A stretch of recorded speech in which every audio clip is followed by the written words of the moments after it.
Happy New Year, teacher friend! I hope that your 2024 is already off to a great start and that the second half of the school year is your best yet. I don't know about you, but Monday I went to bed with a head and heart full of inspiration, and Tuesday I woke up with fire in my veins, ready to roll into the new year with energy and a desire to get stuff done. But on Wednesday, I woke up tired, and my mood today is to be determined. It is my sincere hope that however you're feeling as you listen to this episode of 5 Good Things for Teachers, that the things in this edition will energize your ideas and teacher spirit even on your most tired days. In this edition, you'll find the announcement of my 2023 Classroom Library giveaway, the January 1st Chapter Friday lineup, a new brain break I've created called the Ball Balloon Brain Break, some winter writing prompts, and one-word amographs. Are you ready? Let's dive in. First up, the 2023 Classroom Library Giveaway winners. That's right, I said winners as in plural. The past 2 years I've given away one prize, but thanks to some fundraising efforts with Miami Dolphin, Alec Ingold, and a generous gift from Scholastic, we're tripling that and then some. Are you ready for the winners? How about a drum roll? Go ahead, do it on your steering wheel. I'll wait. All right, thanks for playing along. Here we go. The 4 winners are Laurel Thompson from Eagle Mountain, Utah, Courtney Self from Monroe, Tennessee, Mickey Quinn, and Diana Strand from Lacey, Washington. Congratulations to these teachers and their classrooms. I'll be connecting with each of you individually to talk to you about when you'll get your prize package and get your addresses. Thank you so much to everyone who played along. If you're just joining my list because of this giveaway, I hope that you'll stick around. I've got so much word nerd goodness to share with you, and I'd hate for you to unsubscribe at this point. So give me a couple weeks, see what kind of good stuff I got to share with you.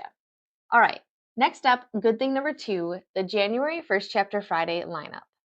Right now, my basement is a book war zone. Laid out all over the floor are Post-it notes marking each month and book choices.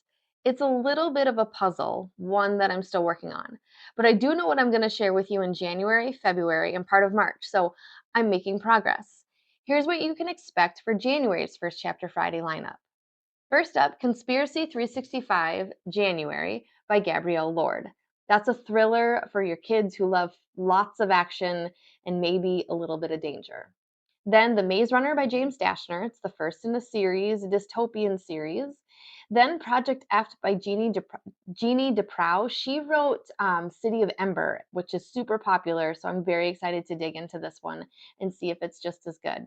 And then the last one for the month is a nonfiction title called Call of the Klondike by David Meisner, and it's all about the gold rush out on the West Coast, and it's so good. Even though it's nonfiction, it reads really fast, and your students will be sucked in. To help us celebrate the beginning of the new year, I want to give you a freebie. So, linked in the description box is a worksheet. It's the student engagement worksheet for Conspiracy 365 January, the first book I'm sharing for the year. And if you've never seen or used the student engagement worksheets, I think you'll really like them and that your students will be sucked in even more to my First Chapter Friday videos when they use them. On each sheet, I give you a blurb of what the book's about. I give you a little bio of the author. I tell you the reading level and the Lexile level, and then there's a space for students to respond if they want to continue reading this book after they listen to the first chapter. I think they are an awesome tool. I know sometimes when I put things on the screen for my students to watch, that's kind of their cue to zone out, but these worksheets help them stay engaged and paying attention the whole time. So if you've never tried these with my videos, I hope that you'll give it a try with this free one. And if you like them, you can grab the full bundle. I'll link that in the description box too. And I'm putting it on sale until Sunday, January 7th for 20% off. So it's the best time ever to give them a try if you haven't already. Okay, good thing number 3 is the balloon brain break. I love when I can take a fun activity and add an educational component, or when I can take a lesson that's already super educational and make it fun. This balloon break is the perfect example. I first saw it on Instagram, and so there's a reel that I'm going to link down below for you to see the original version. And the original version wasn't anything educational at all. It was just a square marked out on the floor by tape and a bunch of those ball pit balls spread around. And then one person stands inside the square with a balloon, and they have to keep tapping the balloon up and keep it afloat in the air while grabbing as many of the ball pit balls as they possibly can. They do as many as they can in a short amount of time, maybe like 30 to 60 seconds. So then I thought we could take it one step farther. What if the students use the balls they collected and then these resources I've created to create this educational moment? So students are kind of squirrely. You want to have them get up and move around and do something fun. That's the ball balloon game. But then once they've collected the balls, that's your opportunity to extend the moment with some education. Tell your students that each color of the ball means something different. And again, I've got some slides and some visual resources for you to check out in the description box so you can really understand this. But let's say you're doing a review of story elements and you tell all your students, okay, you've got these balls you've collected. If you have a yellow ball, pull that out, okay? You need to tell your group about the character from your independent read aloud. Okay, if you have an orange ball, you need to tell everybody about the setting, both the when and the where of your book.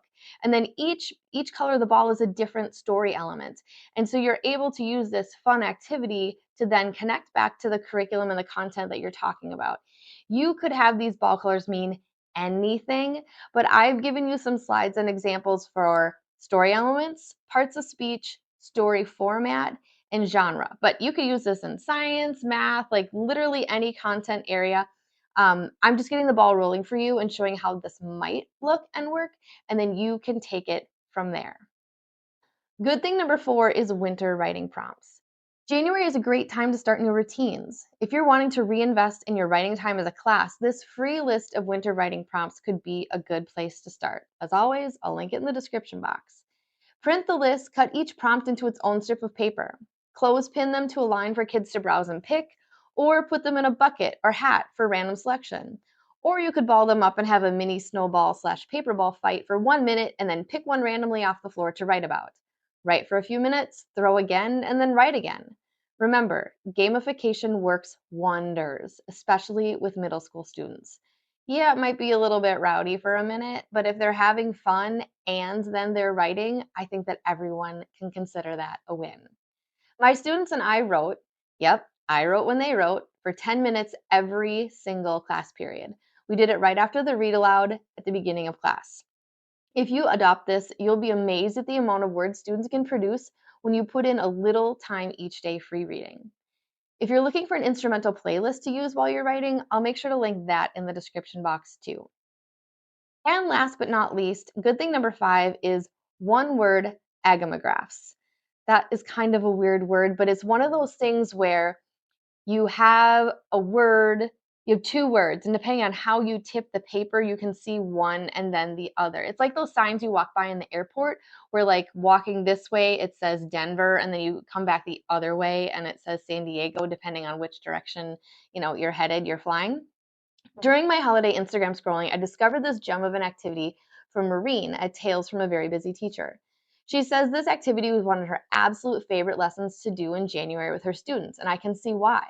If you do goal setting or the one word activity with your students, I think this agamographs activity is going to be an awesome way to extend it or give it a little bit of twist, taking it to the next level. I've got the templates for Maureen's activity linked in the description box. Okay, that's it. I hope your 2024 is off to an awesome start. I will see you back here again on the 3rd Thursday of the month, but until then, Happy New Year and happy teaching. All my best from Amanda Zieba, the Word Nerd. P.S. If you want to say thanks for all the good things I send your way and fuel future content creation, consider buying me a cup of virtual coffee through Ko-Fi. It's almost as good as the real thing and definitely just as appreciated. Thanks so much to Maria and Deb and Jeannie for their continued contributions to my coffee fund. All right, y'all. I'll see you again next time. Happy reading.